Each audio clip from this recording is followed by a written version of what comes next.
Fridge में भी बहुत सारे ऑप्शंस मिल जाएंगे, double door and single door में भी। एसी, एयर कूलर, टीजी कूलर, डीप फ्रीजर, आटा चक्की, laptop, water purifier, home theatre, inverter, batteries. Best offers के लिए विजिट कीजिए Mahalakshmi sales, Shivaji Chowk, Ulhasnagar 3।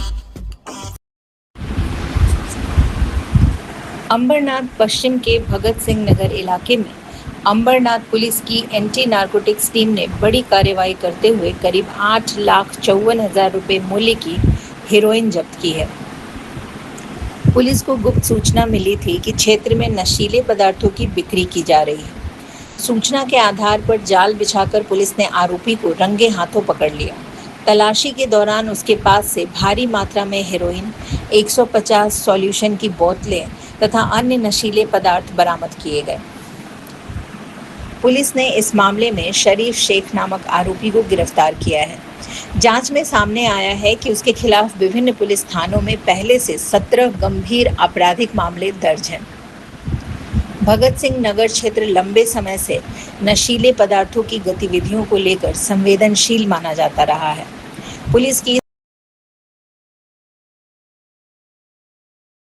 Ambernath police station अंतर्गत भगत सिंह नगर या ठिकाणी शरीफ सलीम शेख याच्या घराजवळ आपल्याला अंमली पदार्थाची विक्री होत असल्याची गोपनीय माहिती मिळाली होती। त्या अनुषंगाने आपण अंबरनाथ विभागांतर्गत जे API पानसरे आणि प्रत्येक पोलीस स्टेशनचे पोलीस अंमलदार यांचं एक अंमली पदार्थ विरोधी पथक तयार केलेलं आहे। त्या पथकाला तात्काळ रवाना केलं आणि त्यांच्याकडनं सदर ठिकाणी छापा कारवाई केलेली आहे। याच्यामध्ये आपल्याला जवळजवळ 8,72,000चा मुद्देमाल आपल्याला प्राप्त झालेला आहे।